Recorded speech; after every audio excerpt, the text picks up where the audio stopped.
North Alabama School for Organizers presents Fireside Chats, intersectional education through interviews with the organizations and people making real change right now. Listen, learn, and organize with NASO and Fireside Chats.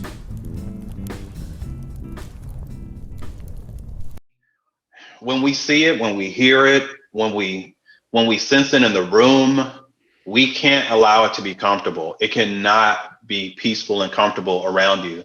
Hate should not be able to fester and be comfortable in our presence. Racism neither. You know, this show is this chat is just what it says, a chat. You know, anybody can chime in at any time and talk or ask questions. You know, and generally what we do is just ask a few questions and then we get started from there. And we've done a series of fireside chats that we're doing for our library, and we're really honored to have you on with us here. Heard a lot about you. Had a chance to meet you. I was on your show. You know, I appreciate you. That was fun. And I noticed speaking truth to power. I've seen that name in other places too, like in Chicago. I think there's a show like that. That's pretty much like what you're doing, you know. Mm-hmm. But anyhow, just a couple of questions to get us started. Give us a little bit about your background, if you could, and then you can get started from there. Who, what, when, where, how many, I don't know, you know, whatever you feel like talking about. Nothing like pressure. Well, I'm originally from, I'm originally from Mississippi. So I was born there I spent the first few years of my life there, by a few years, 9 or 10. But I primarily grew up in Southern California and San Diego, and I was there during turbulent times.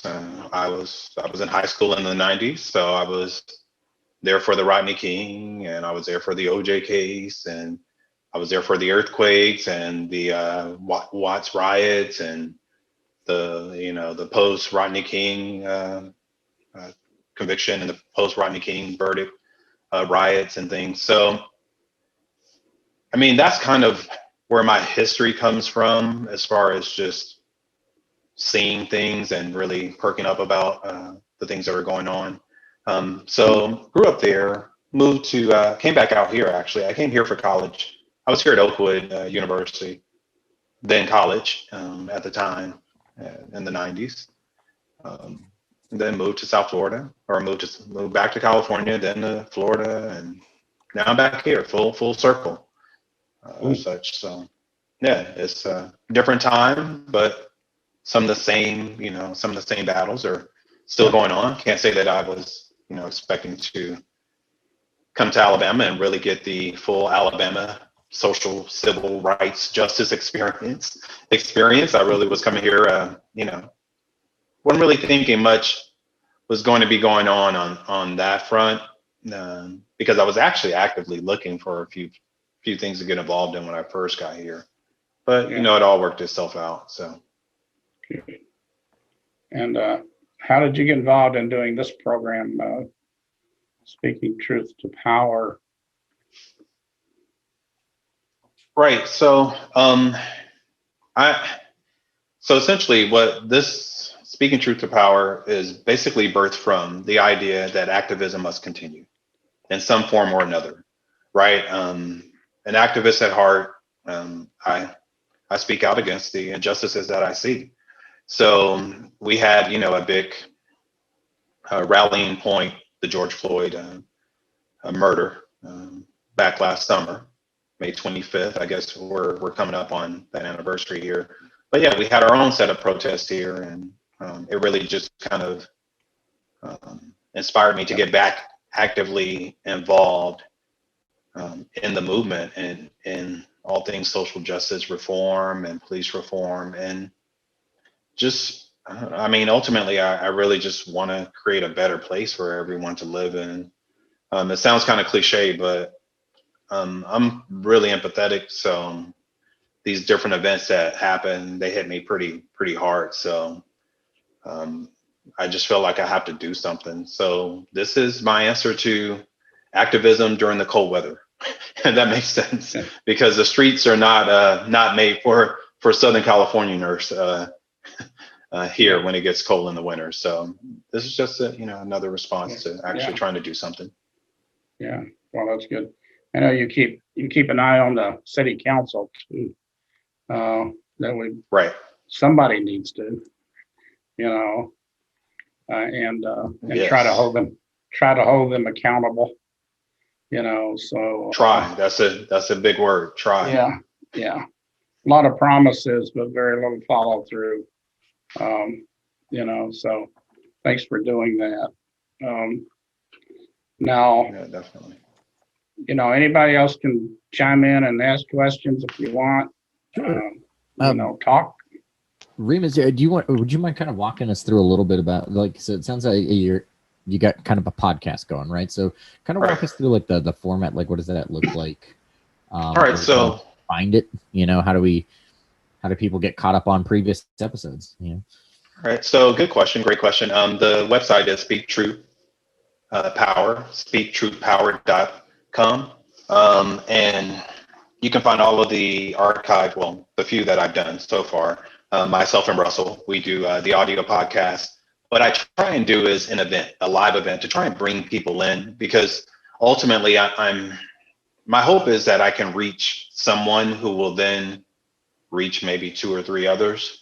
And I feel if I can get them in front of me in a room, I feel like I can get them engaged into what's going on, and they feel more a part of what's actually happening.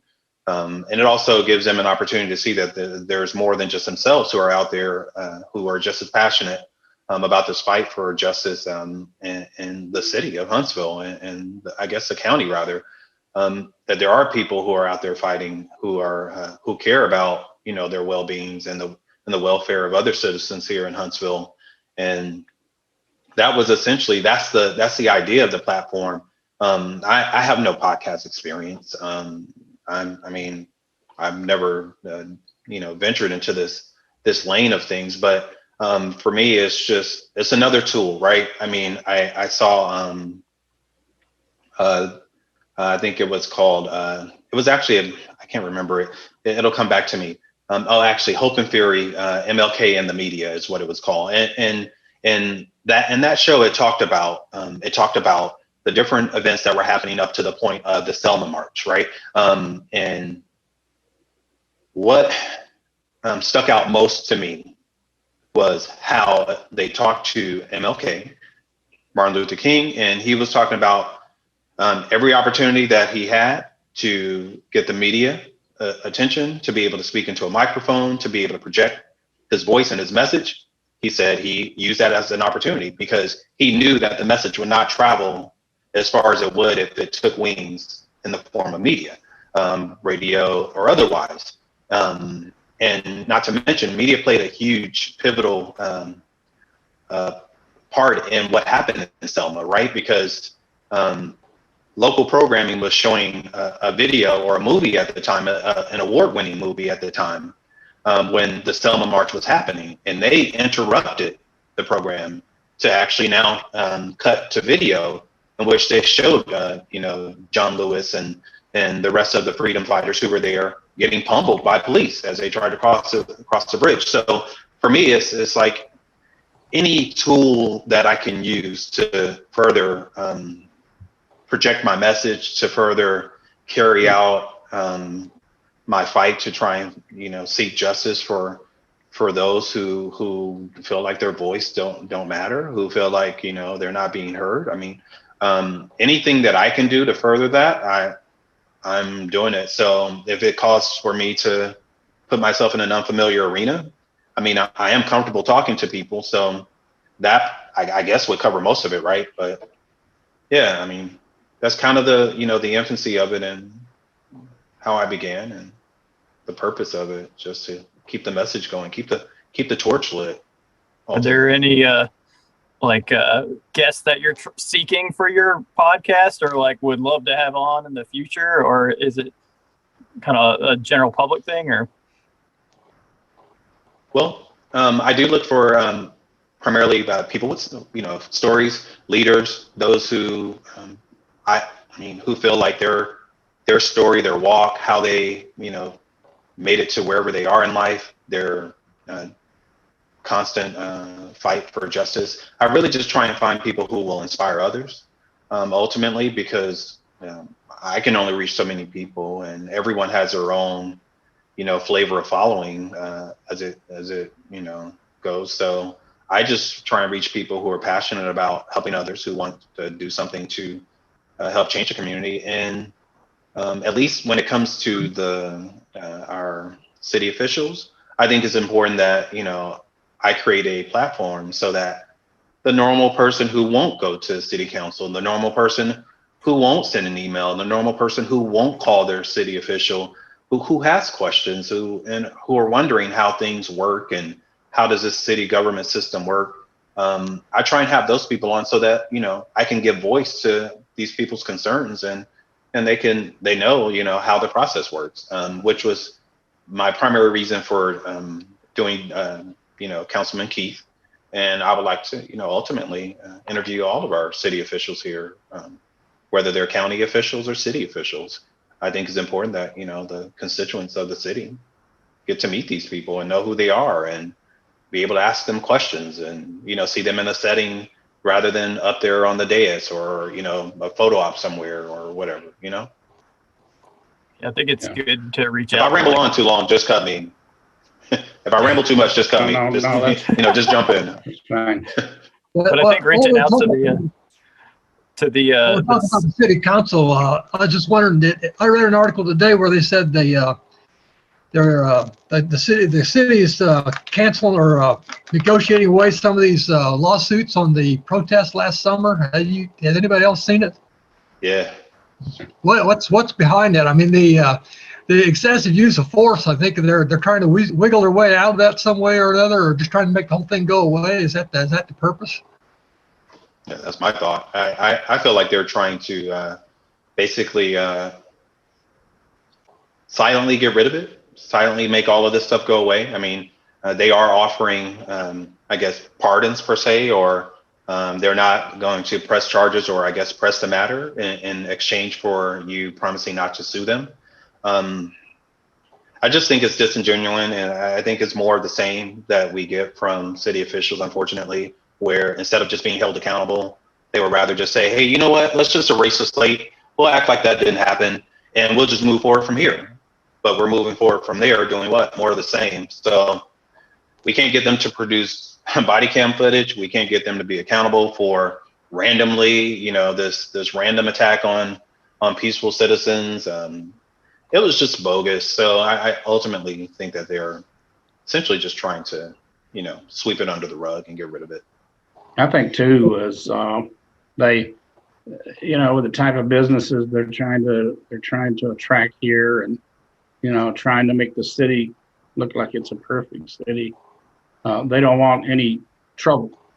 They don't want any bad, Right. Negative publicity.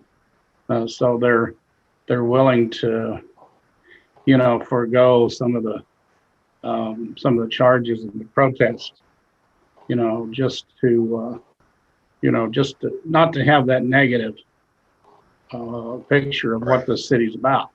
Because the city, in another couple of years, it's going to be, the biggest city, the largest city in the state. And they don't want any negative press at all.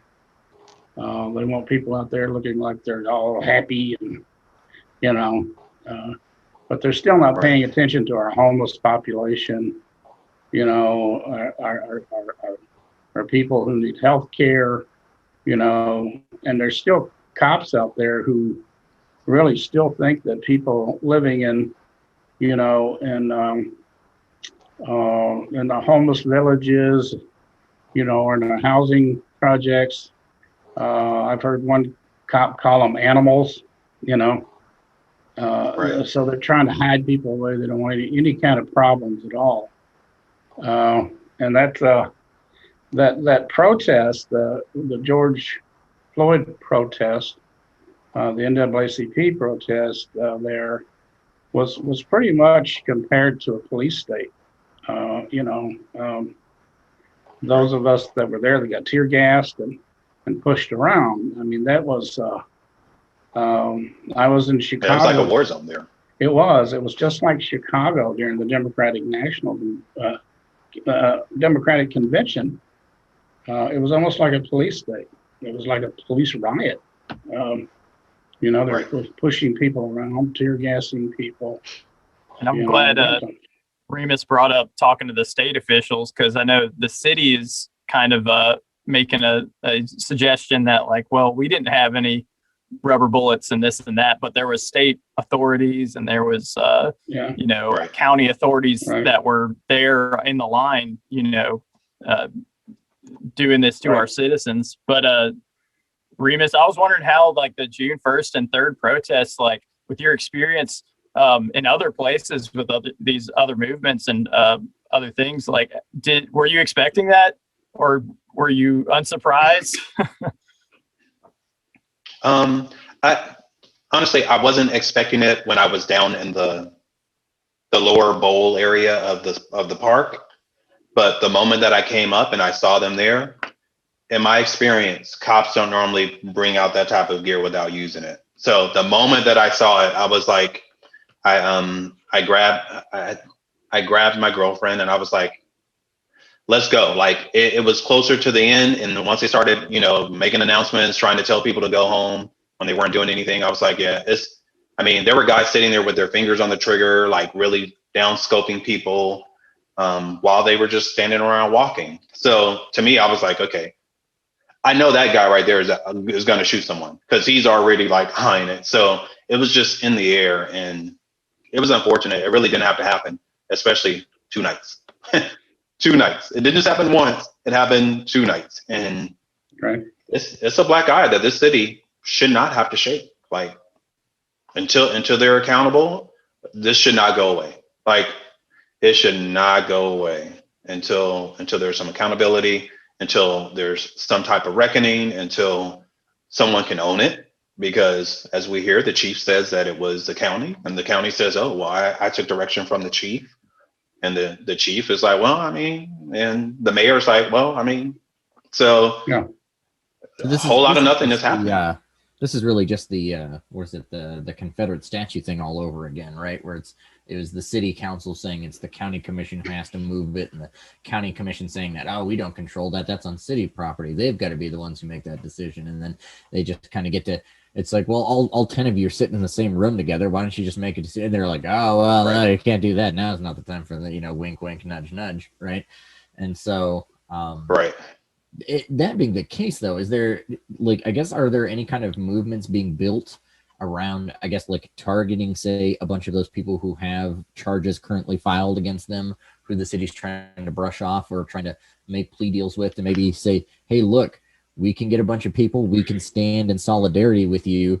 I need you to just eat these charges, so that we can kind of bring the hammer down as a community on city council, county commission, et cetera. Like, is there any of these kind of solidarity type movements in the works that you're aware of, or is that something you think that we need, like they need to be working towards?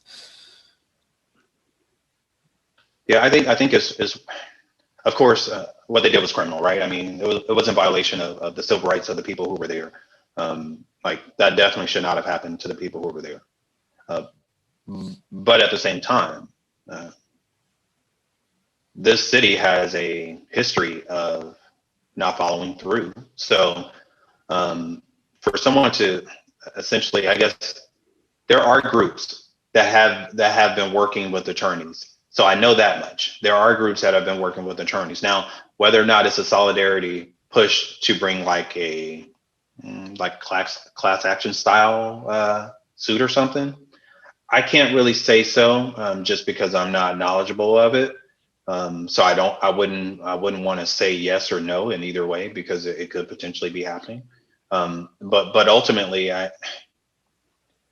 this at the rate this is going, And even if there's a follow through, I hate to say it, but again, I think the actors in the system is the problem. And I think when we have city council members supporting insurrectionists openly and going to events held by an insurrectionist or a Congress member who incited an insurrection, and not allowing other people to enter it based on whatever criteria the police officers were given at that time, which seems to be the status quo for how things operate here. I think, I don't know. I just don't expect too much. Like, my expectation is heavily measured. So I don't know that people are making a move in that direction. Mm-hmm. I would hope so, just because there is enough egregious acts involved. Sure. So, yeah. I mean, from my time there, like one of the things, I know Hi and I have discussed, as well as a lot of other people who are involved in trying to organize stuff there.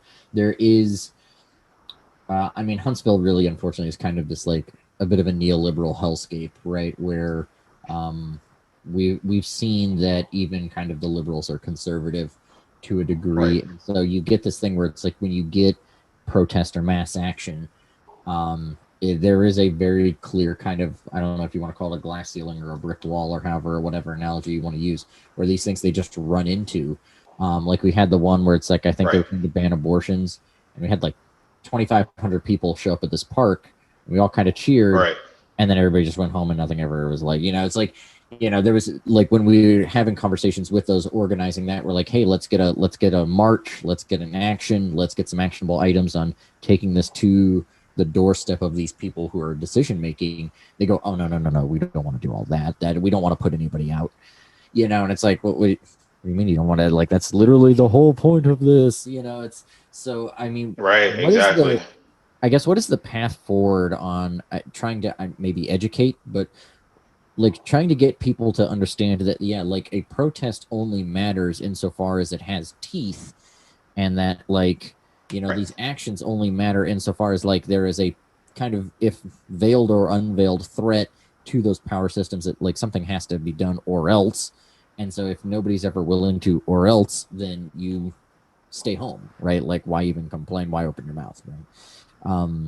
What do you think the kind of future of that looks like? Do you have thoughts on kind of where we can go on, what that can look like? Well, I mean, my slogan is to do something. Why? Because that statue has been there for over 100 years. It was there. Like, that statue was literally there over 100 years. Yeah. It's been there the last 20, 30, 40 years. Mm-hmm. Why? Why is everyone comfortable with it? Probably some amount of just racism, right? Like, we want to pretend that, I think in a lot of places, that there's not, that there are certain parts of the South where, all these good leftists are just held hostage, but from seeing it, there's a lot of people who I think are just that group of like hostage taken leftists is much, much smaller than we think it is. And there's a lot of folks who, I think they're just perfectly comfortable with that status quo because it benefits them in a way. And folks are not willing to be uncomfortable, even if it means, solving the problems of, working class black and brown bodies, right? Oh, I think we might have lost it. Yeah, and it's almost like there needs to be some type of a crisis, for people to get involved in something. But then after the crisis is over, everybody wants to go their own way. And the other thing is, there's so many different opinions. There's just so many different opinions that it's really hard to get. Sorry, guys. People to. No worries. Yeah, we were just saying that it's hard to get people together. For one thing, is because everybody wants to organize around some type of a crisis. Yeah. It's almost like a crisis organizing, and then after the crisis is over or appears to be over, right? Then where do they all go? It's like back in the 60s. You had thousands of people out there protesting in the streets. the world was on fire. There were all kinds of things going on, and in the United States, it was like the Vietnam War, that people were protesting against. That turned into other things like, like poverty and police brutality and all kinds of stuff. But it was a crisis that people were organizing around. And once that crisis was over, like, the Vietnam War, some of these people actually went to Wall Street and they just went back home and they just, Right. that was it. And you didn't hear from them anymore. And it's just that way here too. It's like some people want to be part-time progressives, but they're really full-time liberals, Right. and if it gets too tough, then they'll be full-time liberals. And that's what I'm seeing. And I've seen that with a lot of people, especially in a town like Huntsville, where a lot of people are involved in the military. Right. Some people don't want to get involved because their job, or their company they work for that has, contracts with the military. They can voice their opinion, but they won't get involved. Right. That's a big problem here for us here, trying to organize. So I think you have to look at it too from the point of view that the capitalists, they just have this huge narrative. Everything from the day you started kindergarten on forward is just religion, patriotism, the capitalist way, competition, everything. We're just overloaded with this narrative for this, and for you to start. I lived through that for decades and decades before I started doing enough studying and history to look and see my way through that. And it's still a part of me. I can't get away from it. And it's just there, and it's constant. And it's easier to just go along to get along than it is to push against that. Yeah, it's a human condition, is what I call it. I mean, there's going to be there's the fighters. There's going to be the fighters. There's going to be those who choose not to fight. There's going to be to High's point. The same people still exist. Whether it's no matter what point in time we are, it being the human condition, there's always going to be those groups of people. But there are so I guess my target or our target would be those who are on the fence, maybe those who kind of want to get involved, aren't really sure how to. So that group of people or that sect of people is what I would call our newbies, our noobs, right? Because not noob by age, but just wanting to be involved, but never really considered what it would take to get involved, and never really took that first step. So I think the point you made earlier. If you contact a person and that person can contact 2 or 3 other persons, if one of those people can grab somebody that's really willing to take a hold of the banner and go, that's what you have to do to capture. You have to find the right people in that group and get them going, I guess. But there are people out there.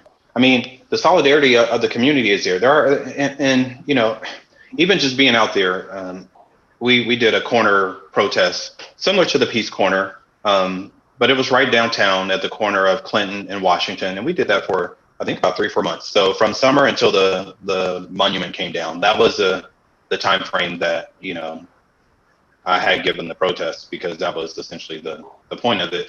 But meanwhile, while there, all kinds of craziness happened where you could see the different participants in the community, and there was an event where a gentleman threw eggs at me while I was standing on the corner. The day before, he decided that he didn't like my end racism sign, so he slandered myself and other members who were standing there at the corner, and cussed us out, whatever. End racism now, what a noble idea is what he said. So just angry. But we would get people who would be angry and flick us off. And so you guys are familiar, like just the whole idea of the whole corner how you get these random passerbyers who are in these moods, or, you know, just kind of letting their underbelly hang out. But then he comes back and he throws eggs the next day. Well, so you had your different set of onlookers. You had my peers, guys who I knew were my peers, who stood there and watched, didn't say anything to him. We had our millennials who were recording, and then we had our other six of our millennial who actually came out and confronted the guy, trying to block the eggs with their skateboard, ultimately knocking the eggs out of his hands, so that he could, you know, stop throwing the eggs at us. The thing is, those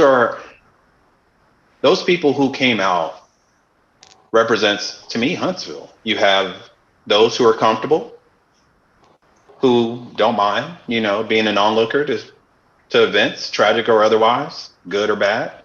You have those who don't understand why it's happening, but would like to record it to see, you know, they want to view what's happening. Maybe they want to digest it later. And then you have those who are like, yo, this isn't right. What I'm seeing with my eyes is enough. It's not right. I'm going to actively get engaged and do something. And that's kind of what I'm hoping, like, each one teach one. If I could reach a person who's ready to get engaged and do something, their energy is something that I can't imitate around their peers. That's something that they're going to be able to share with their peers in a way that I can't. So my hope is to inspire those, you know, who I interact with, to the point where they're like, hey, Yeah, you can, I got to do you something. know, you can always find, usually, you can find a commonality with people, you know, no matter who they are. We were talking about a rally, I think it was a women's rally we were at, and high school kids showed up with Trump signs, and there were 10 or 12 kids, and we just grabbed some Poor People's Campaign literature and went over and started talking to them about, you know, we understand you support Trump, but don't you feel it's your obligation to help people in your community, like, you know, the poverty, the poor people. Right. Well, they believe that, but I don't think either side was realizing that they believe that. So, you know, you Right. find some type of a commonality, and it's like the sign behind you, just do something, you know. Right. And that's really important. I just got through talking to John Brown Gun Club up in Louisville, and they're actually doing a lot of communication with the Boogaloo Boys up there. Really? Yeah, and they're beginning to talk to them.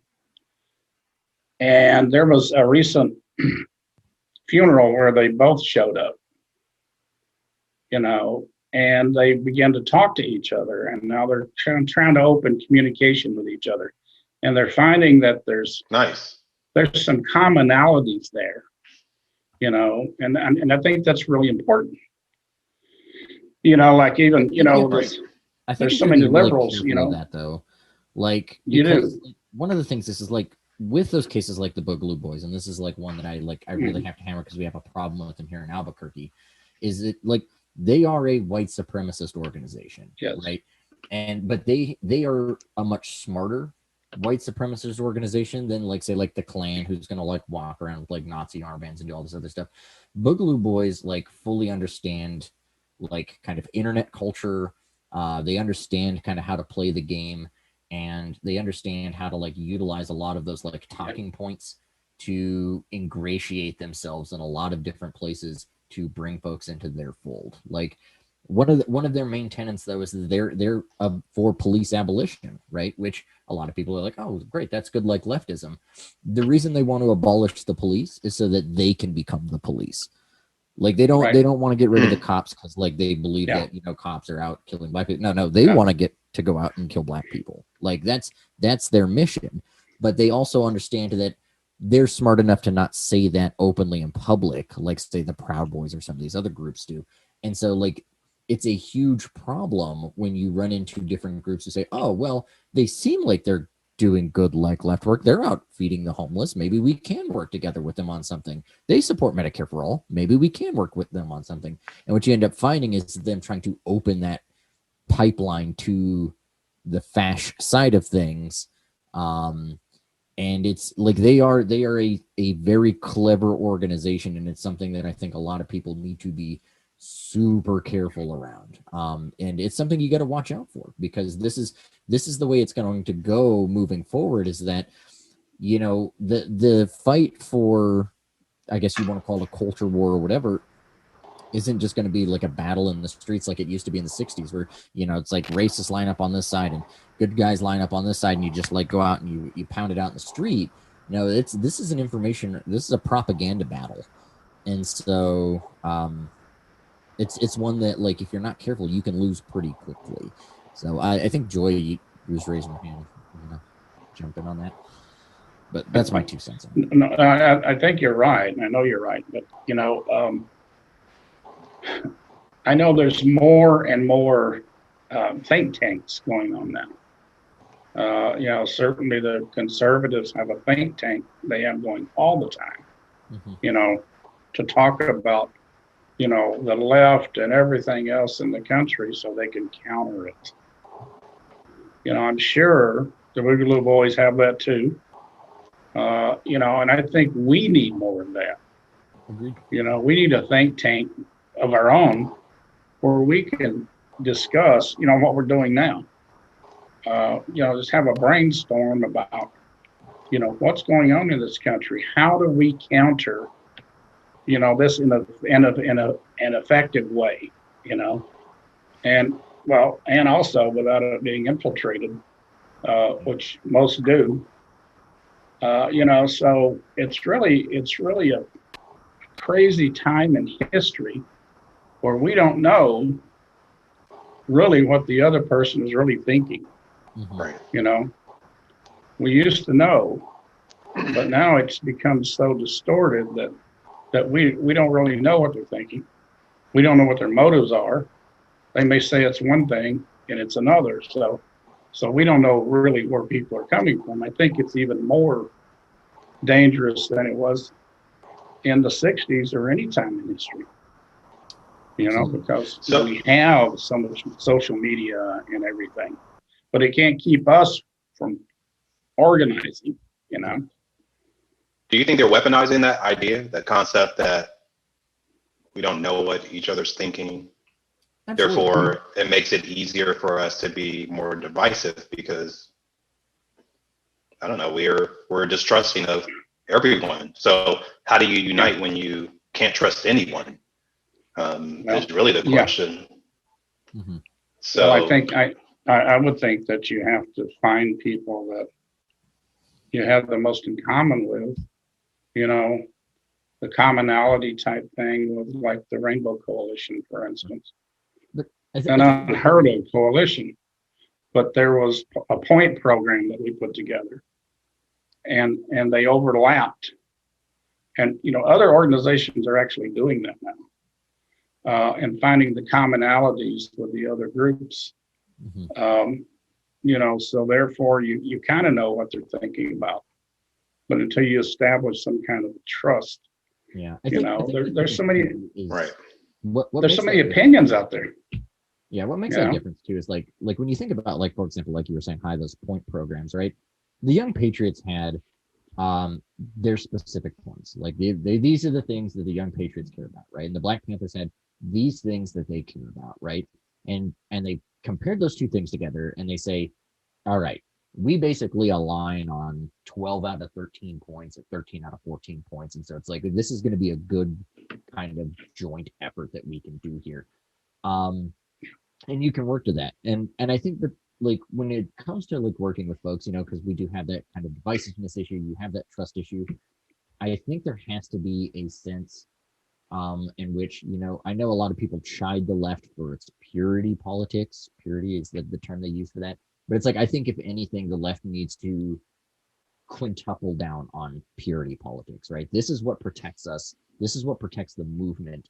And it says, no, look, you have to be anti-racist, anti-capitalist, anti-imperialist. You have to be these things. We cannot budge on any of it. We can't have, it's like there's a lot of internet people who are trying and build a big tent leftism, and they say, oh, well, you gotta just kind of forgive everybody. You gotta let people meet where they are. You can't necessarily, right? If you're some guy who's advocating anti-Semitic language, you don't get to be in the tent. Get out, right? And only in like kind of really hammering down on these things and saying, this is the stuff that matters. This is how we move forward. And so you're either with this or you're against this, right? That's where you can actually, I think, build that trust, like Remus was saying, and push on something without having to constantly be in concern or contention on whether or not you're you're running into a trap or whatever the case may be. But and that's the problem. I think a lot of this with, like, say, the Book Boys and some of these other groups is people are so willing to do the big tent and they're not going to just hold them to account. It's like, no, you got to abandon all of these like wacky ideas that you started out with. You got to abandon all this 4chan nonsense that you guys were doing there however long ago, or this is a no-go, right? But there's so much fear about like potentially losing an ally. But I mean, if they're going to be that way, if they're going to be racist, if they're going to be violent, if they're going to be anti-Semitic, are they even an ally? Like, do you want that as an ally? Like, I mean, how many clans people do we want on our team, right? My answer is 0. I want 0 clans people on the team. There's not any number of them that's going to help push our agenda forward. So, I don't know, but that's me. Joy had a couple. Did you have a question or something you wanted to jump in with? Well, I was going to ask Remus, talking about like finding like-minded people or just reaching out to people. Since you had some experience with the council and stuff, are there any people in the government now that you feel like are persuadable or just feel like are going to be kind of the path into change, I guess? I sit at a unique position, right? I'm a few years into the city, so I don't have any legacy thought process. I don't have any legacy data to bring me to a conclusion about any of these city council members. Everything for me is Missouri in nature. Show me. Like, let your words and your actions be the determinant of who you are. Why? Because I don't know your cousin. I don't know, your nephew who may have gone to school with someone my age. Like, I don't know these people. You know what I mean? Like, for me, my expectation is the same that it would be if I were to go into a restaurant. Like, can I get good service? You know what I mean? Can you at least come back to the table if you haven't come to check on me? Like, you know what I mean? Ultimately, that's how I grade them. Now, as far as,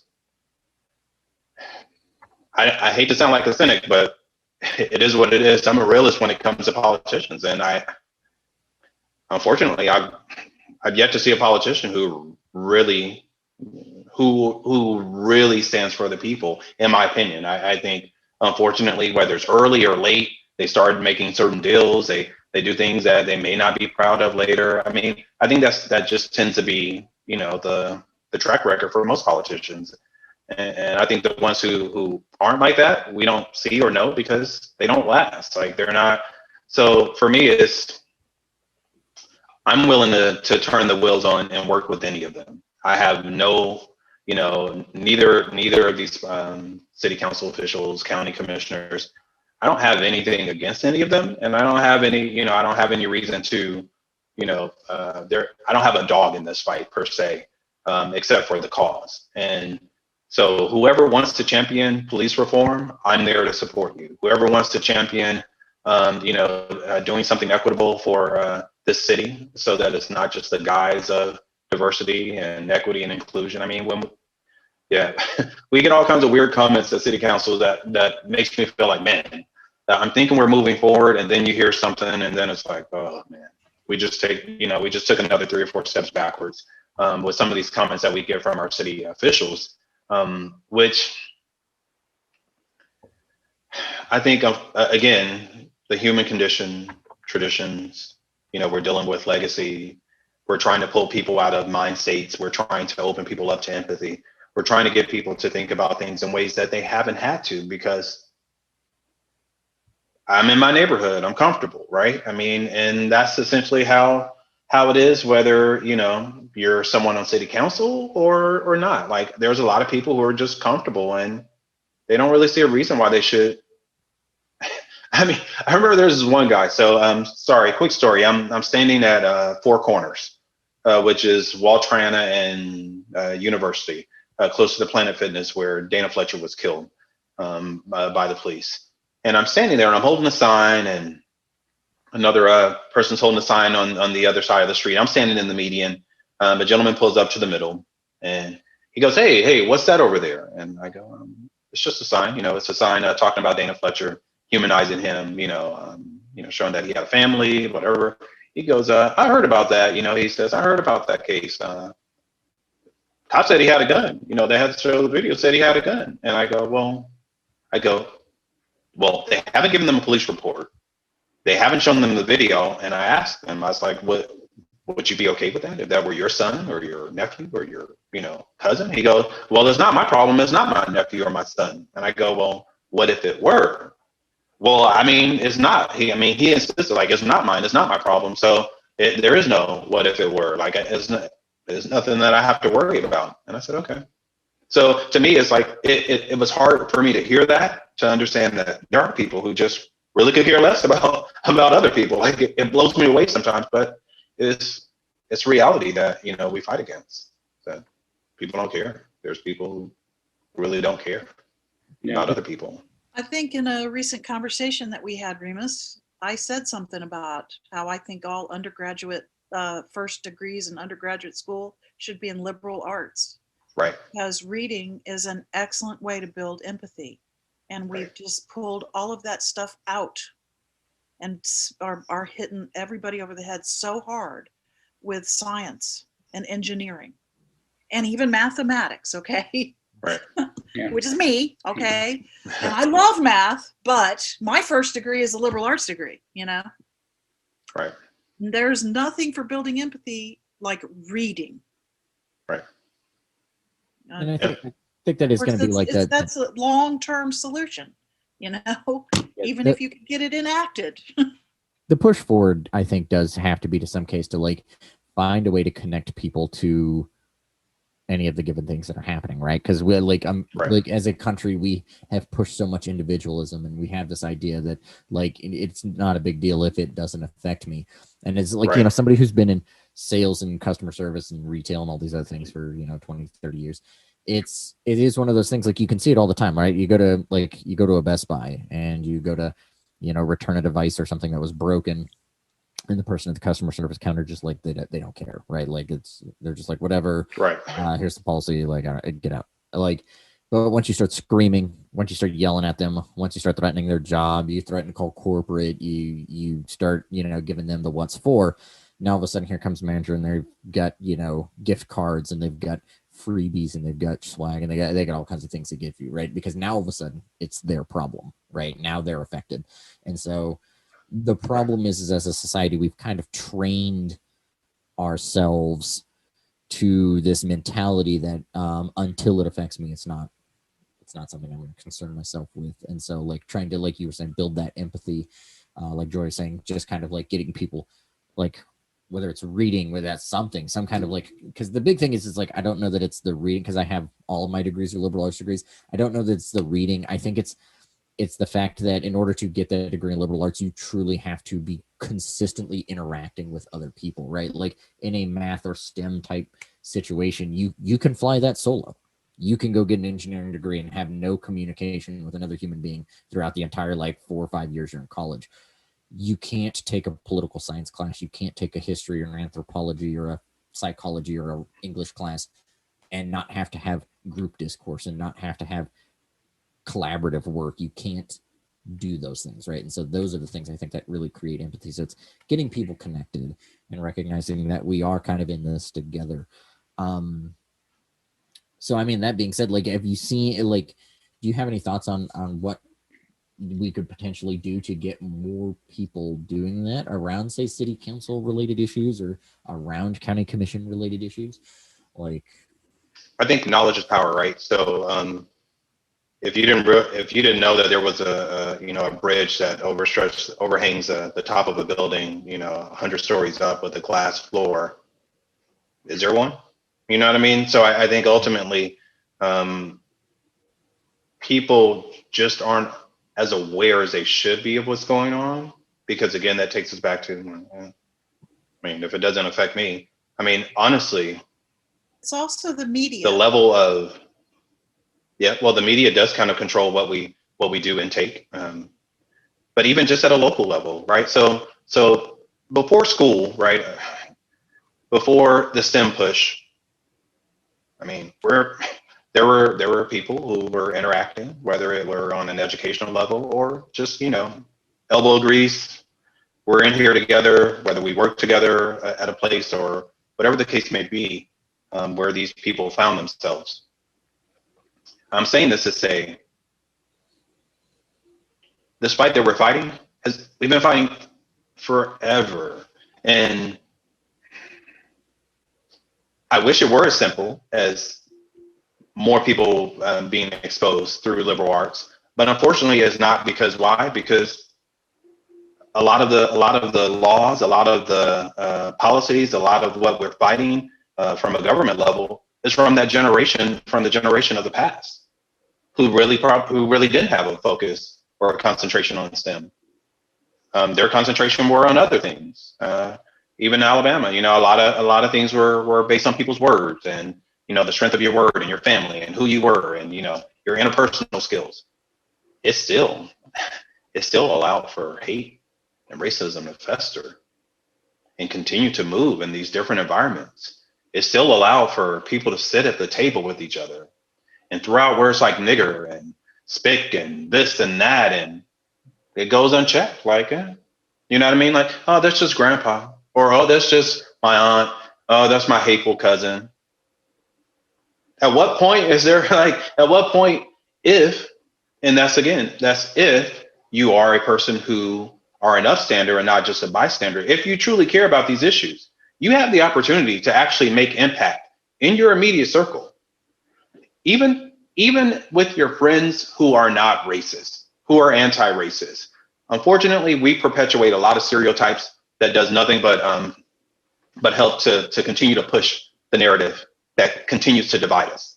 Even the small things, like, and that's the thing that I challenge every one of you, is those small things that you hear in your circles, those small things that you hear. And I'm gonna circle back, because when I first met Joy, my first listening of her, rather, I remember meeting her at I think it was an environmental thing in front of the city council. It was trying to do something along those lines. Well, anyway, when I met her, it was at a Dana Fletcher, or when I actually heard her, it was at a Dana Fletcher city council protest that we had. We went to the city council and we were there, and a lady came out who was speaking on behalf of Dana Fletcher, most appreciated, but she was from New York, and she was talking about how, this gentleman in the store was following around, and then the cop did this, and then she's like, they were being racist toward me. Well, mind you, this was a white lady. So Joy quickly, immediately corrected her and said, no, what you were experiencing was not racism. You cannot experience racism, right? So I think that to me was an example of how, we have to call it when we see it, because it's going to continue to move. Right. Like, it'll transform into something else, and we're going to now be like, no, that verbal confirmation of someone's racism that you hear, of them perpetuating stereotypes, of them perpetuating thoughts and ideas, like, oh, I saw all of these women at Louis Vuitton. This is something that one of my friends told me, that their friends were talking about. Oh, they saw these women at Louis Vuitton's getting these Louis Vuitton bags and this, and one of their friends said, they're that's where everybody's stimulus check, and this is where all their unemployment check money's going. Really? And that's the thing. As benign as that may seem, that's perpetuating a stereotype about a certain demographic of people, to say that, hey, when they get their money, they're so used to mismanaging their money, they're going to go spend their last dime in this pandemic season where who knows when the next dime is coming on a Louis Vuitton bag. But I challenge everyone who watches that to say, why is that? Why is it that the community that doesn't have value the things that are most expensive? Why is it that they want those things? They want value. They want to feel value. They're tired of living in communities where their streets don't even get paved. Why? Because the city officials could care less. They don't walk those streets. They don't care about those people in that area. Like I said earlier, it's not really let's heal the city. Let's put Band-Aids on things. Mm-hmm. Let's put tattoos over scars that we have. You know what I mean? Let's not fix things. Let's figure out how we can take our sins, we can take our shortcomings, we can take our missteps and hide them out of the eye of the public, because we're trying to get all of these people here, if they knew all of this, would not want to come, because you're bringing in a demographic of people from other regions of the US who are like when I came here. Even though I came here from Florida, I was like, are you like, really? This is what's going on? There's a Confederate monument right by our courthouse, like, and I'm going in here expecting what? You know what I mean? Like so I'm telling you, it's deep, and it's something that when we see it, when we hear it, when we sense it in the room, we can't allow it to be comfortable. It cannot be peaceful and comfortable around you. Hate should not be able to fester and be comfortable in our presence. Racism neither. So I'm just passionate. That's what Donald, I think, was saying when he said, no, you can't have these people in your group. Yeah. Right. Yeah. Why? And that's it, right? And you have to have, like, you know, there's been a lot of this discourse on places like Twitter and some of these other spots, like a lot of these leftist circles that I get into, where, you know, there's a lot of conversation about people who are claiming to be reformed fascists or reformed Nazis or reformed Klans people, whatever. It's like, oh, you don't understand, my parents forced me into this, like, blah, blah, blah, there's some excuse, whatever. And so there's this expectation on their part to just say, oh, well, I don't do that anymore. So it's like, now you guys got to just welcome me with open arms and give me all the same respect that you would give any, you know, of like this, that, or the other marginalized group that you guys are fighting for. And they're getting upset when the answer is no. It's because you haven't done anything to prove to me that you're actually former fash. Like, you've done nothing but like show up. So you do believe that you're a Nazi at one point in time. And so it's like, how do I know you're not just like infiltrating? Right. So it's like, you got to do some justice here. You got to do something that helps those marginalized communities. Like, what was that, Joy?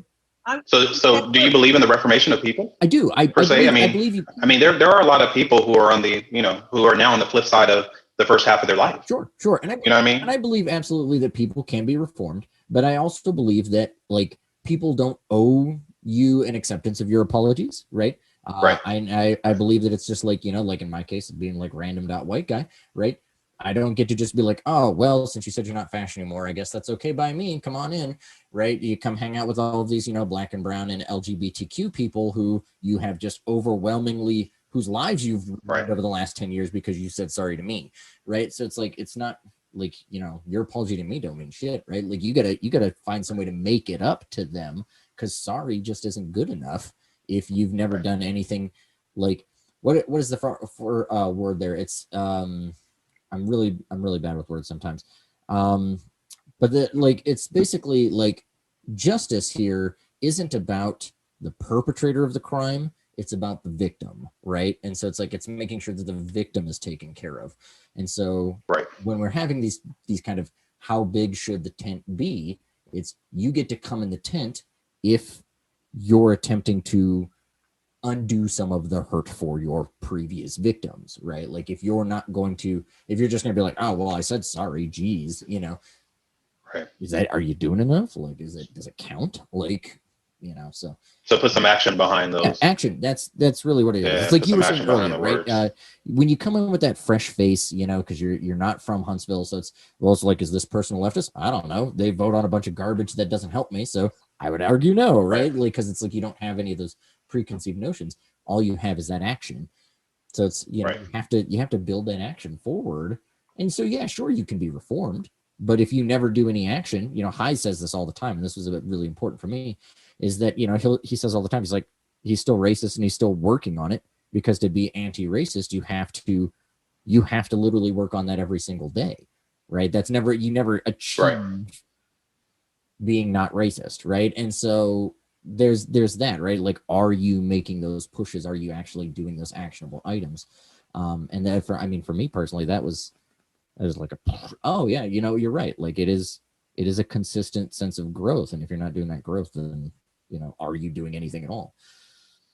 I was just going to say that a lot of these people that say, oh, well, I used to be a Nazi or a fascist or in the this, that, or the other group.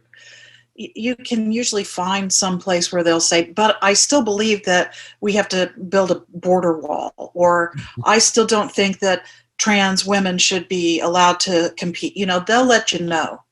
Yeah. It's right? pretty It's like, easy. They're going to have all of your dumb, your idiot beliefs about, these like, terrible alt-right ideals. It's just like, I don't believe I'm superior to everybody anymore, but I do believe other people are inferior to me, Yeah, it's like, right. Like, yeah. But no, like, so yeah, I mean, that's the big thing, is I think you have to really be willing to have some principles and to hold to those principles, right? And if you don't have, what's the old saying? It's like, if you don't have something to believe, if you don't believe in something, you'll fall for anything, right? Anything, so, yep. Yeah, I think that's the push that we've got to have, and it's and like the work you're doing, where it's like, if you can reach out to one person and you can convince them to reach out to some other people, you can make a massive movement, as long as the message is always, hey, when you're reaching out to that next person, make sure that person has some principles, like, hey, you don't just reach out to literally anybody, well, that's where I'm hoping that the people who are interested in listening to this foolish, hopeful, change everybody is a star message that I'm trying to push. Hopefully they believe it as much as I do, and when they share it with someone, they share it with someone who believes it as much as they did. But I really do believe that it is a who I can touch, who you can touch type of change. Because some people are they grow kind of callous to hearing people just talk about things. So I think the more people that we get involved, more people who are actively paying attention to what's going on, it allows them to then have conversations at the table about things that are going on. Hey, did you hear about Bradley Pugh's mother? She did a press conference. They still haven't provided her the video. Things like that. Like, which is another travesty of just the whole system and how the system works when it comes to they're dealing with police misconduct. I mean, sadly, 16 times they shot the guy 16 times. Bradley Pugh was shot 16 times. I don't understand it. Maybe I'm just naive. I don't know. I've shot a gun before, so I understand how guns work. I don't understand. I mean, I have a body. I understand how the human body works. If you're shooting me 16 times, I have a feeling that you hate me right before I die. That's what I'm going to assume. These people must hate me is going to be my last thought before I pass. Like, 16 times? Yeah. Like once is self-defense. Like when you're dropping the clip out the bottom and putting a new one in, you're not defending. It's target practice. Anymore, right? Like now they sprayed the neighborhood. They sprayed the neighborhood. They missed probably as many shots as they hit. I mean, and that's the thing. That's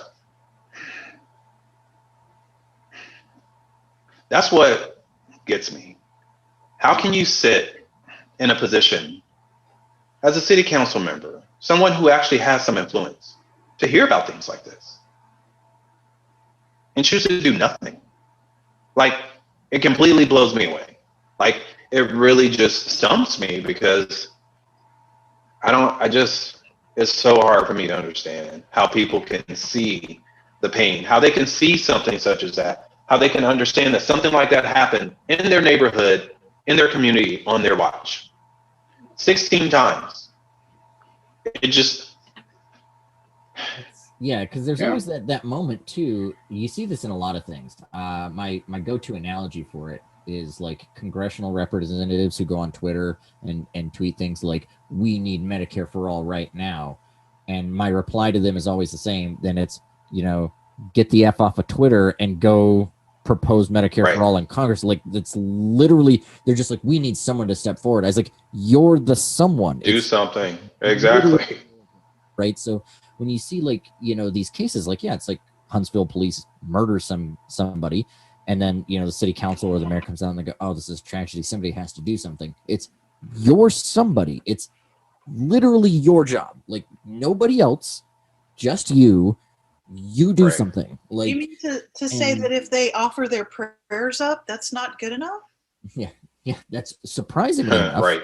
There's that old saying, you wish in one hand and you shit in the other, right? And you see which one fills up first. And that's what it is. And it's like, I feel like there has to be kind of more pushes to hold those folks accountable. And I think now, like, we've got, for the city of Huntsville anyways, you've got a really good thing in which you can be like, hey guys, even New Mexico got rid of qualified immunity. Like, if they can do it, anybody can do it. So it's like, this is a state in which our favorite governor throughout the history of us being a state is Gary Johnson. That man's a legend here. So if Gary Johnson can be like the pinnacle of where you've peaked, is this, y'all can get stuff done. Like, I believe in you. Like, this place is weird. But I think. So why do you think they won't get these things done? Well, yeah, because it's always somebody else. I mean, that's to everyone. Why has there been no movement on police reform prior to the events of June 1st and 3rd? My honest belief. I mean, I'm sure Huntsville wasn't a squeaky clean police state of affairs here. My honest belief is because nobody's actually made it their problem yet, right? Like, nobody has shown up at the house of the mayor or the house of their city council person at 2:00 in the morning with a brick or a megaphone. Oh, no brick. No brick. Torches. Megaphone, yes. Or something. Because that's the thing is, it's like you hit this kind of point where if it's not their problem, right? And I think about protests we used to have when I was in college down in Mexico State. And at one point, a lot of people were protesting this really awful policy that the provost had put in. And when quoted in the newspaper, he called the protest a sewing circle. And he said he didn't give a shit.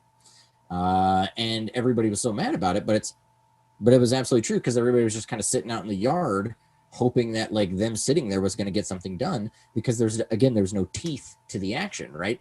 Had somebody, every time he walked out the door, had somebody just like punched a bunch of eggs or a rock or something into his car, and like he had a legitimate reason to be concerned about the decisions that he was making, I think he would have obviously, he'd have changed course pretty fast. Because it's that idea of, like you see people who will go out in public and espouse awful views, and then they get punched in the mouth, that Mike Tyson thing, right? Everybody's got a plan until you get punched in the face. And then you go out and you get hit in the mouth, and then all of a sudden it's like, well, maybe I don't have these views anymore because that was unpleasant and I don't like that. And so that's, to me, like, I, as kind of like that kind of Alexander Berkman kind of anarchist, right? It's not the idea that like violence is good by any means, but unfortunately, in some cases, it serves a purpose. And sometimes it's not to actually be violent, but it's to inform them that it is an option, and it is an option that can be exercised if necessary. And that alone, I think, sometimes brings the teeth that allows a protest to be meaningful. Protests can be meaningful. Or they're going to de-teeth your protest here. Yeah. I mean, shortly, if they can. I've been a big fan, and one of the things that I've argued for with friends in Portland and stuff like that is like, you guys have these John Brown clubs, you have the Latin Rifle Association, you have the SRA out there. Start showing up armed. Proud Boys do it. You should be doing it too, right? Because I assure you, the cops aren't going to shoot at you if they're with rubber bullets. If there's 350 people with AR-15s on the other side of those rubber bullets who have real bullets, like, they're going to think twice about chucking tear gas into a crowd full of angry people with guns. It's one of those unfortunate cases where it's like, Marx says, under no pretense, right? So you have to under no pretense here. And it's, I think, I think the teeth, the biggest weapon that we have is on our face, our mouth. Yeah. And that's what we need to do, is open our mouth and speak. You know, there's so many people that just refuse to speak because they're either afraid that they'll be harmed, or nobody's going to listen to them, or they don't know what to say, or they don't know what to do. Mm. And so I think we give people channels to speak, like we're doing right now, you know, and getting people in conversations, even if some of those conversations are not very nice or threatening, or, you know, we have to take that stand, and we have to tell people. And it's like, if you don't know what to do, you still got to do something. Yeah. And it's like Right. Bobby Lee, you know, told me in the Panthers, he said, if you don't know what to do, if you don't know how to organize or where to organize, just go to your front door and look out. You go to your back door and look out. You go to your left, you go to the right, and you pick a direction, you know, and you pick a subject. And that's part of the problem that people have.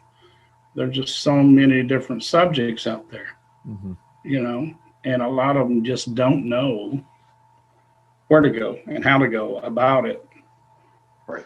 I think how you folks there here now, you know, we can tell people, it's like, you know, even if you start with a small group, you can change things. And people have to understand that Right. everybody is important, you know, and their opinion is important when it comes to helping people, you know, and to serving people, basically. So that's where we're at. We're past our time here, but if you want to stick around and talk, you know, we can stick around and talk some. So, you know, feel free to, you know, to just leave if you want. Yeah. And I know Tom, I'm here for a little bit. I can hang Yeah, out. I don't know where to be. is that okay, Tom? I mean, you're running the Zoom. Right. If you need to run, Tom, you can kind of, I guess, hand it over to me, and then I can close. I'm good. out. No, I don't need to go anywhere. Okay. So, yeah, good Yeah. discussion. Let's keep. Because I wanted to bring up another point. If I could, I'm sorry. Go ahead. No, go ahead. Go ahead. Another drawback here, or I guess blow by, or whatever I'm trying to say, is about, you know, once you become noticeable, you know, there's going to be a lot of pressure or reimagining going on, like the Young Patriots, for instance. You know, we're being classified in some of the media, you know, even on some of the web cast that's out there now, that Fred Hampton, you know, worked with white supremacists and Nazis in Chicago and Uptown, called the Young Patriots. You know, that's not just coming out of that's something that's been planned. And so they're trying to criminalize us all over again, you know, so you have to watch out about that too. And we're trying to figure out a way to speak out about that. You know, and there were sayings that the Panthers worked with the Klan, you know, so even back in as far back as 50 years ago, they're still trying to criminalize the ideas that a lot of, like the Rainbow Coalition had. What I'm saying is there's think tanks, and they know how to do these things. And there's people out there that actually believe that and will believe it. Mm-hmm. So I've had people, you know, hate mail and people saying, well, you know, you guys used that Confederate flag, so there's no way that you guys could be revolutionaries. You had to be racist, you know, white supremacists, you know. So that's being done to Black Lives Matter. It's been being done to, you know, other movements that's out there now, you know, and that's just something else that we have to be careful about. And we got to come up with some kind of strategy to fight this, because they're going to convince people that, you know, the women that you're talking about going in there buying those bags, that's the truth, that's actually the way people are, It usually seems like a total distraction from the issues too. Because they're always want to bring up personal assassinations and all this stuff, and then suddenly the news story is police reform happening. It's the deep dive on the founders of BLMs, whatever, Right. and that's always disappointing to me to see anyone fall for that trap on either side, because unfortunately it's just rampant. Yeah. I mean, people stormed the Capitol on January 6th. And that's it. I mean, the problem with those things is you see, it's like, like racists will just like buy any narrative that helps push their narrative.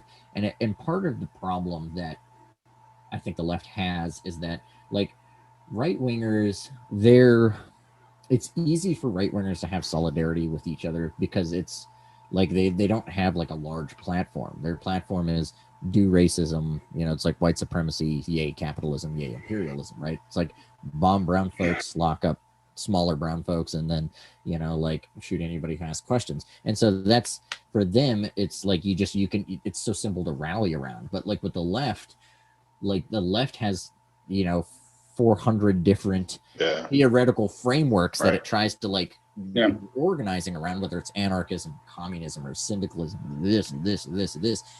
And some of those, like, they have terribly problematic views, right? Some of them are big tent, some of them are small tent, whatever the case is. And so it's a lot harder to get people to wrap into the idea of, leftist ideology, because it's not as simple as just like, I don't know, be racist, brown bomb people. Like, you can't condense it down into like a simple sentence.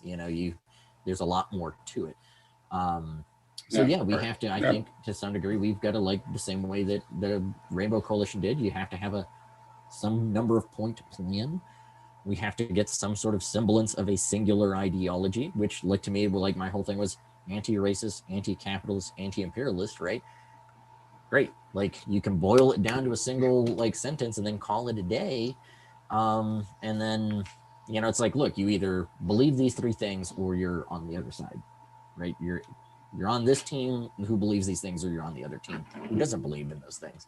And so, like, you can start to build that coalition from there. It's like, hey, do you support randomly bombing Syrian kids? Well, no, I don't. All right, well, come join our team. Like, do you support locking Mexican kids in, dog kennels? No, I do not. You can stay on the team, right? Like, they're just like, well, maybe sometimes that's okay. All right, get out of the team. You don't get to be here anymore. So you gotta be a little bit more picky. Yeah. Well, Remus, let me ask you. I know you put a lot of focus on Mo Brooks. What's since he's not going to run for re-election, he's going to do this Senate thing. You put any focus on his replacement? What's anything going on in that area? So from what I've heard, I guess Dale Strong is going to be running for his seat.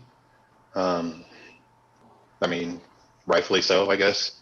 The problem we have is trying to get people to run against the powers that be here. The network is strong here for those who are in power, and they continue to build upon that network. So they continue to stay in power. They continue to support each other blindly or knowingly, regardless of their faults. So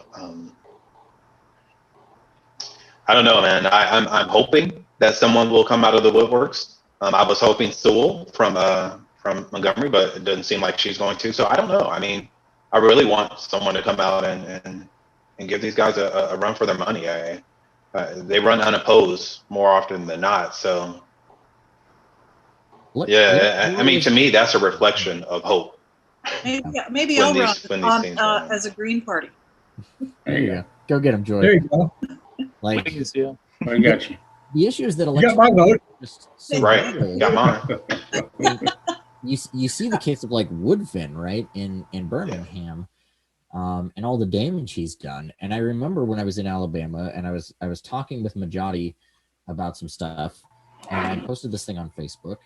And one of my friends who lived in Utah, who generally just kind of keeps it in politics and things like that. He's like, Woodfin, are you sure? I mean, he's a progressive, isn't he? And so it's just like, well, I mean, that's what he ran as, but Right. you see, you run into this problem where it's really difficult, and we see it right now with like AOC and a lot of the problems that she's having, you know, where that, you know, in order to get into the system, in order to run, to get any kind of Democratic backing, right, you have to have the Democratic Party's approval, and they've got a very specific thing that they're requiring of you. And if you have principles, if you have morals, if you actually care about working people, you don't fit their team mold, right? They're not letting you on the team. You don't get to be on the bus. Right. So it's nepotism at its best. Yeah, I mean, it's really the network. That's it, right? It's so in the same way that, yeah, like we need to be doing that for ourselves, like it's kind of recognizing that at the end of the day, look, I don't think electoralist solutions are good solutions. I mean, sure, should we run somebody? Like, great, yeah, run somebody, convince somebody to run for office. But like, do we expect those people to do things for us? No, I don't think so. I think you have to get out into the street and you have to amass a large group of people and you have to show up and huck rocks at somebody's house in order to get them to listen to you, right? Yeah, there we go. We're rock throwers. Well, I mean you're reminding me of when I went to Cooperation Jackson, and Kali Akuno said, you can't, because they, you know, who's the guy that's the mayor down there, whose father was the mayor, has an African name. You know who I'm talking about. Anyway, the mayor, the people at Cooperation Jackson backed him when he ran. Even though he had some iffiness, you know, that they weren't sure about. And sure, he turned out to be a lot like Woodfin, who ran as a progressive, but, you know, when it comes right down to it, is not really, you know, toeing the line. And Kali Akuno said, you can't sacrifice the means to the ends, ever. Yeah. Every step of the way, you have to be true. So that limits us, right? Who do we have? I mean, that limits us, you know, to a very small group. I don't know that it does though necessarily, right? Like I think kind of in the same way, I was just having an interesting conversation, somebody kind of religious based, right? Where there was a whole conversation about theism versus atheism and some of these conversations happened. I don't know how familiar a lot of you guys are with Thomas Aquinas, right? But Aquinas had basically written very early on for the Catholic Church that the concept of God has to be bound by the laws of logic, right? And a lot of people at first were very angry about that because like they thought that that's a limit on the powers of God. But what he had shown in his writings is that it's actually not a limit, because what it does is it prevents a lot of really stupid conversations about like the paradox of the stone is, oh, can God make himself not exist? Can he do this thing? And you end up with all these like really dumb arguments that basically just kind of get people into the weeds and lose the point and all these other things. But by honing in and being like, he can do all of these very specific things in this specific framework, right? It unshackles you from having to deal with all this dumb stuff. So for us, like, does it make our movement smaller? Sure. But it also makes our movement razor focused on very specific things, which then allows us to not have to wade through the weeds and the garbage and the mess and get trapped up on a bunch of dumb stuff. We can really just hammer down. It's like, this is important, this isn't. This is important, this isn't. Like, and we can really just kind of punch in on those things, right? So instead of, you know, is this person like going to be progressive enough? Look, you either support this, and this, or none of us vote for you, and then you lose, right? And you wasted a whole bunch of your own time and money, and now you look like an idiot, and get out, right? Good luck. So that's a big thing, I think. If you're going to mess with electoralism, you've really got to be willing to hold your votes on stuff, because it's the only thing you have in an electoral system. You have nothing else. You have no power unless you're just rich, which none of us are, right? None of us are billionaires who could just throw money at campaigns or donations and stuff like that. So like all you've got is your vote. So it's, if you're not going to withhold that, there's like a big leftist push for Biden, right? It's like, withhold your votes like 2 weeks. Like, don't just like when the poller calls you and says, are you voting for Biden? Don't just be like, yeah, we have to. We have no choice. It's either him or Trump, right? You can at least let them all believe that Trump's about to win by 50 points so that he starts caving to the leftist agenda, right? So he starts forcing things like Medicare for all, for weed legalization, for all of these other things, right? You could have held your vote. It's like, if you don't hold the vote, you got no bargaining power. You're trying to show up at a poker table and play with no chips, you know? So how do we get more people to come out? How do we get more people to believe that the system has a place for them? How do we get people to believe that the system isn't just created for the rich and the wealthy, and anyone can hop in and create some kind of change? I think you convince them that they don't need the system. I think you convince them that the system is designed for the rich, right? It's absolutely not built for us. The system's not made for you. It doesn't want you, doesn't care about you. If you drop dead tomorrow, the system doesn't care. It's built strictly for the rich. And so you don't need it. Let's build power outside of that system. Let's build worker power elsewhere, right? Like, let's, fight our bosses and unionize where we can. Let's co-op where we can.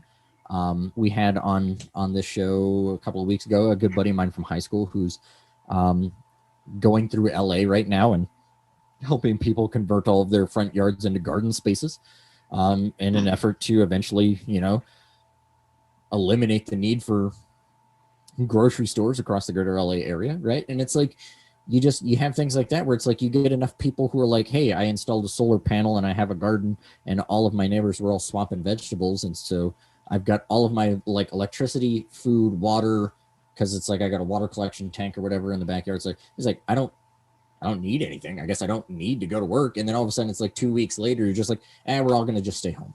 We're going to stay home. We're not going to buy anything. We're not going to go anywhere. We're not going to work. And then this whole system just kind of shutters, stops, collapses because it's built on the back of us suffering. And you can convince people, it's like, hey, look, the system doesn't care about you. You don't need it. It don't need you. Just get out of it. Go do something else. Do something way better with your time and your energy and your money. Stop giving it to Bernie Sanders. Stop giving it to Elizabeth Warren or AOC or Ted Cruz or whoever you give your money to, right? Because you're not just tell them to give it to me. I'll take it. Yeah, it's like that's it, right? It's like, for $5 you can buy make a counter argument to that. For $5 you can buy like 600 pounds of food for a food bank, right? So it's like, would you rather give $5 to, I don't know, some loser who's going to lie to you and then go to Congress and do nothing? Or would you rather give 600 pounds of food to your neighbors?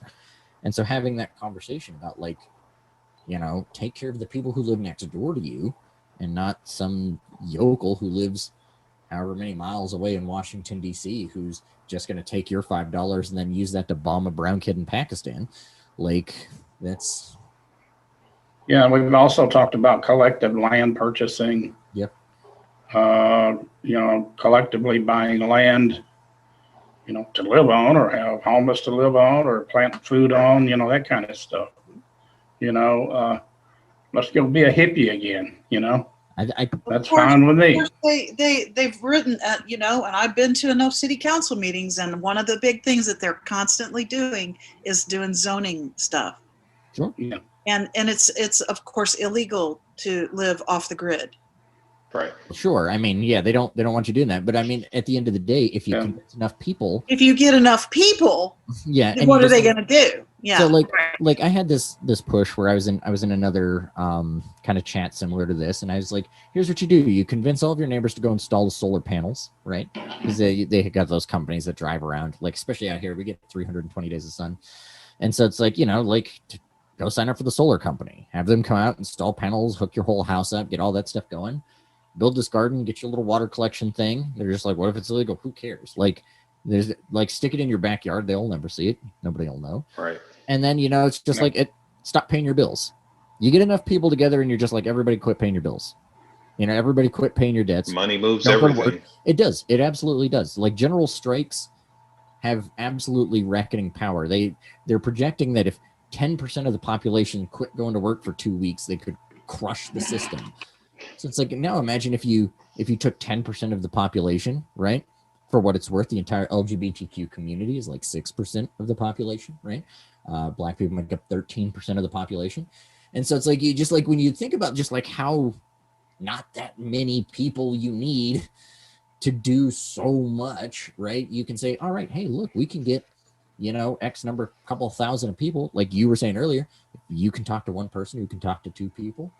Even if that stops at, say, that last person talking to 5 folks, and you've only got a pyramid of 25 people, 1,000 of us go out and do that. Now, all of a sudden, we've got a legitimate kind of power sector that we can make some moves on, right? Spend some money, buy some infrastructure, quit paying your bills, and then all of a sudden, now everybody's crying foul on CNN and Fox News about the doom and the gloom, and it's all falling apart around them. And, and they say, well, how do we need all these people to go back? And you just say, no, here's our list of demands. You can have us back when you meet all of them, and not until every single one of them is met, right? You have the ability to take the system hostage to some degree if you're willing to leave. Right. And you have to empower the people. Yeah. Well, that was I'll let you go back a little bit. You're asking what do we do? What do you do to get to people? And I like to make the argument that there's a huge chunk of people out here. I don't know whether you want to call them middle class or close to middle class or being dumped off the middle class or whatever. They really have an investment in what they have. They may not have much, but they do have something, and they're afraid of losing what they have. Yeah. Now, a lot of people out here, you see a lot of movements done when people get to the point they have nothing to lose. They put it all on the line, and then they go for it. But there are so many people out here that they're a little bit beyond we have nothing to lose, and they're trying to protect some of what they have. And moving them off of the dime to put what they have at risk to get something together where we can all collaborate and move everybody ahead is a leap for them. And it's hard to get those people to it's hard to move those people. I'm one of them. Yeah. It's a leap in thought too. I spent 50 years building what I have, and I don't want to lose it. So here's, but I don't want the system we have. The system we have is broken. So here's what I tell you, right? Is going to eat itself alive. And it's going to destroy the environment or a nuclear war in the process. And we can't afford that. So but we've got to pull together. Yeah, I agree. And if you look at this chat, it's like a small microcosm of this, right? Like, I think Mike, you made a really good point, and everybody kind of raised their hand. They're like, oh yeah, that's literally where I'm at. Great.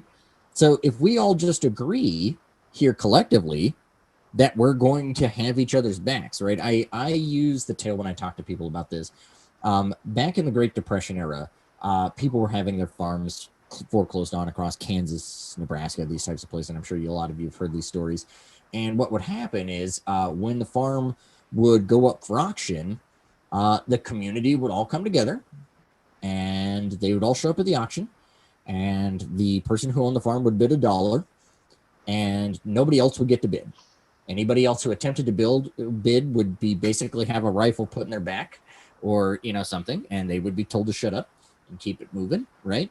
And that person got to buy his house back from the bank very reluctantly for $1, right? And so there's that kind of idea of, I do believe the left to some degree needs a bit more of a gun culture. It absolutely doesn't have one. For the longest time, it was part of that very liberal, anti-gun culture. I think you have to be able to defend yourself. Community defense is massive. And I think to some degree, yeah, you have to all just kind of agree with one another. It's like, all right, hey, we're all just going to do what we need to do. And if, the cops show up to evict Joy, we're all going to show up at her house, and we're going to start fighting people to get her back into that house. We're going to throw punches and rocks and do what needs to be done to make sure that she doesn't get dragged out the front door. And so social contracts between people. It absolutely does. And you've seen it happen. There was this really good example of this very recently. I want to say it was St. Louis. Cops showed up to basically arrest this person who was protesting for George Floyd. They found his address through something, and the entire community came up. And they just started pelting the cop cars with bricks, rocks, trash cans, whatever. And there was 50 of them out there. The entire street came out, and they basically de-arrested this person. They're just look, you can take him, but if you take him, you're not leaving this street. Like if he goes in the car, you better put your foot on the gas pedal because like we're not letting this car out of this block. That's that. And so they're just like, yeah, you know, because they don't want that smoke. And so I think there is that kind of, we need to build a kind of communal agreement with one another that like, hey, I've got your back. Like they don't get to take us, you know, you're on our team. And that comes with some perks, right? That sounds really wonderful. It's really, really wonderful, right? Sure. But all of those farms that got rescued, that got bought back for $1, they all belong to agribusiness now. Those people, they abandoned that, right? Like their kids saw an opportunity to sell out, and like their parents, unfortunately, I guess, didn't do a good enough job of instilling the need to keep the family farm. But and there's a number of reasons for that, right? The Monsanto, like the seed spreading and the legal and that guy that they kept from getting arrested. That's okay. The cops will get him at work tomorrow. Maybe. You know, as far as I know, people that come to evict me, but, and you guys stop them today, you know, they'll just come at 4:00 in the morning next time. Sure. When nobody's going to show up. And we've seen that in places. Capitalist. Sure. They have the money. Like, they have the power. Yeah. Right. But you have to keep fighting it, right? Because if you buy into the idea that well, they'll just come back sometime later, so we should just not bother in the first place. Well, I mean that's then I'm not saying that we shouldn't fight. I'm just saying understand that what you're fighting is bigger than me getting evicted. We got to fight the whole system. Well, yeah, absolutely. But what I think it's also worth noting that they're a finite resource. Huntsville only has what, 300 cops? That's it. You know, how many of them are going to go put their butt on the line for $12 an hour? How many of them are really going to? Well, the question is, how many people are willing to stand face to face with cops? Yeah, I mean, that's the thing. We carried on a protest for months. You'd be surprised how many people weren't interested in that type of smoke. I mean, yeah. Joy was there at one point where she had to come between me and a cop. I mean, there's a thing, like, people aren't really, and that's why I'm trying to reach people on an individual level. Sure. Because the more passive person is going to try and find that avenue where they can slide around without making too many waves, but still kind of effectively get things done. And I think, unfortunately, the greater majority of the people that we need involved are more the passive. I think those who are willing to stand chest to chest with cops, who are willing to prevent Joy from being evicted, who are willing to prevent Donald from being arrested, I think is a very small number of people. Because again, back to Mike's point, the reason why I found myself in front of a mic and the camera is because I had nothing to lose here. I didn't have a job that they could call and tell me to shut up. I don't work here in the city, so they can't find me. They can't pressure my company and tell them, hey, there's this guy. No, because there's just not. I'm not in a position where I can, ultimately. I mean, no one's untouchable, but I'm not in a position where, they can easily make a call to someone that they know. Yeah, like, hey, my uncle works at that company. I'll just call him and he'll get this dude, fired, or whatever the case may be. No, that's not the case. So that's essentially why people see so much of me in the media, because people will call me and say, hey, can you go do this interview for us? Because, our job is going to come down on us. Hey, do you mind? And for real, I'm like, sure. I mean, it needs to be said. If not me, then who? Sure.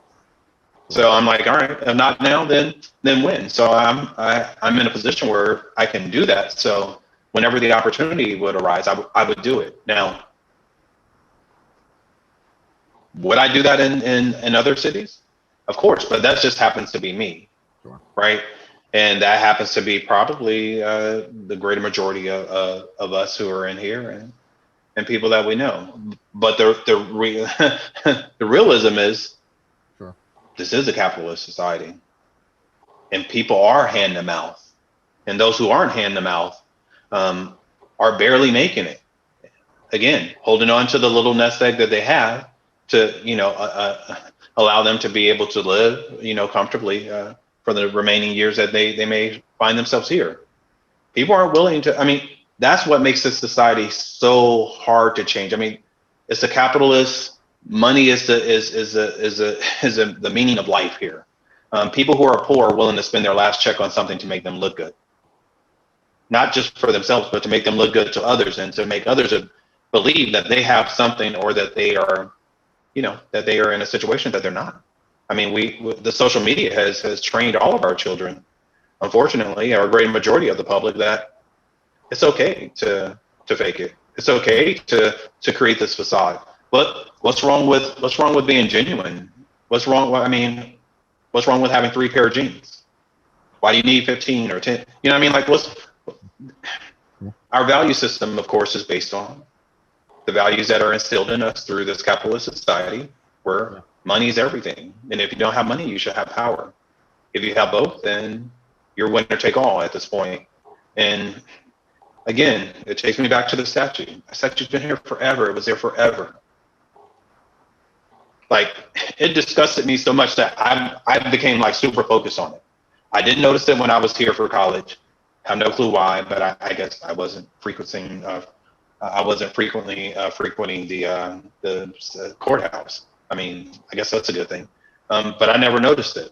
But when I noticed it and I read it, it was just like, really? Like, we really? So again,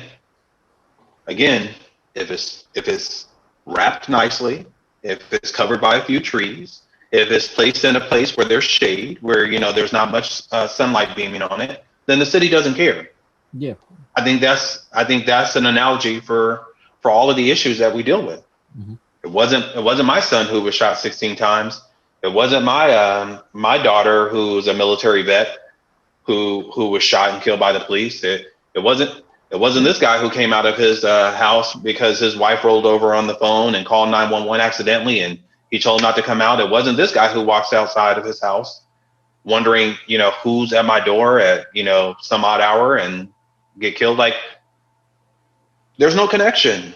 And that's the thing. When there's no connection, mm-hmm. and I hate going back to police reform, but again, it's back there. When there's no connection, how are they any different than a soldier who finds himself walking around Afghanistan? Like, why are we expecting cops to treat? We militarize police for a reason. Yeah. We don't increase their ability to enforce laws.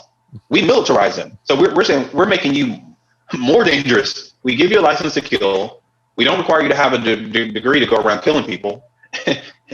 And then we give you more equipment to go and kill people. And then we wonder, like, hey, why are they killing people? Well, they don't know the people in the community. They might as well be a soldier over across the pond somewhere, Mm-hmm. imparting democracy to everyone. They intentionally hire people that Right. didn't want around, to be cops intentionally. Oh, sure. But that's that system, right? It's toxic, right? The nepotism in any system is the death of the system, unless the actors in the system are positive and are trying to move in such a way that's going to better the system. But if you have a bad apple in the system, oh, you better believe all their friends are bad apples. Oh, yeah. Well, I mean, if you look at this thing with Matt Gaetz, you know what I mean? Matt Gaetz and his friends and all these people who are coming out, they're all trash. Like, they're trash people who are involved in things that would disgust the average person. Sure. And I mean, but that's the thing is, right? That's the problem with policing, right? All cops are bastards, right? There's a reason that thing exists. It's, if there was a good cop, they would have arrested the bad cops, but that's never happened ever, right? So there's obviously not good cops, and so we know that, like, when push comes to shove, that thin blue line is them circling the wagons around their assaults, their murders, their whatever else, right? It's the good cops are like that Asian officer who was standing there watching the other guy murder George Floyd, right? Like, that was the good cop, and so it's like, and so at some point, to me, like, yeah, like, I don't think you reform that at all. I think you go straight for abolishing, but obviously that's a harder uphill battle, because people who are comfortable wealthier white folks who don't have cops in their neighborhood don't see any problem with cops, right? So it's they don't. Well, like, cops keep those others out. That's cops. Keep us safe from those degenerates that we don't want in our neighborhood. And the ones that when they move in our neighborhood, we'll move away. When they move in, we move away, and then the cops can move in. We're good. It's a cycle. It's a cycle that we have to change the actors in the system. Yeah, I think the actors in the system have to go. Yeah, Portland sets a really good example that like there is a finite number of them, and if you really just kind of force them to have to go out there every single day and just be the jackbooted brown shirts that they are, a lot of them will eventually start quitting. Like they mentally are not tough enough. They cannot handle having to go into a war zone every single day and do this with the people, right? Like, I mean, Portland's been pretty much at war with their cops since last year, and their police force has dropped by about 40%. They're not getting new hires. They're not getting more people. Folks aren't showing up for shifts. Like, the people of Portland are winning the war against their oppressive police force. And it's, unfortunately, in their case, it's taking way too long. And a lot of people are getting shot in the head with rubber bullets and suffering injuries, and they're getting tear gas, and it sucks. But they're winning. And I think, in all honesty, if we could, as a country, kind of muster a lot more support for the folks in Portland, they probably would have won a lot faster. But what they're doing is they're winning on the backs of, 1,800 people really just kind of taking turns, like cycling in shifts to antagonize the police. And I mean, the police force in Portland's 3, 4, 5 times as big as it is in, say, someplace like Huntsville, and someplace here like Albuquerque, where we actually have the same thing here in Albuquerque. There's a whole squad of folks who they're just out there every couple of days forcing cops to have to come to terms with who they are as people and antagonizing them. And we're losing people pretty regularly. There's a whole abolish movement that's really picking up a lot of steam. So I think there's something to that, right? And is it easy? No. Is it pleasant? No. But like, there's that recognition that it's like, look, it's either going to be temporarily unpleasant for some of us, or it's going to be permanently unpleasant for all of us. And the education has to be teaching people that kind of maxim, right? It's recognize it's like, hey, look, does this suck? Do you really want to do this? No, I don't want to do this either. But if we don't do this, and 10, 15 years, this is, we're all boned, right? So hey folks, I'm gonna have to go, but you can continue talking if you want. Sorry. I think I'm about ready to cash it in too. No worries. I'm pooped. Yeah. It was real. It was fun. I appreciate it. Thank you guys for inviting me on. I really enjoyed it. It was fun. Definitely look forward to sitting in and listening to other Fireside chats for sure. All right. Yeah. Definitely. Always glad to have you. Yeah, thank you so much. We appreciate you. For sure. And, thanks for having me. Okay. I'll see you guys at the corner. Yeah. All right. Thank you. Take care. Have a good one. All right, y'all. Take it easy. Thanks, y'all. Fireside Chats is a production of North Alabama School for Organizers. NASO seeks to empower communities through intersectional education and training. More information, including upcoming classes, at naso.network. Thank you for joining us for Fireside Chats.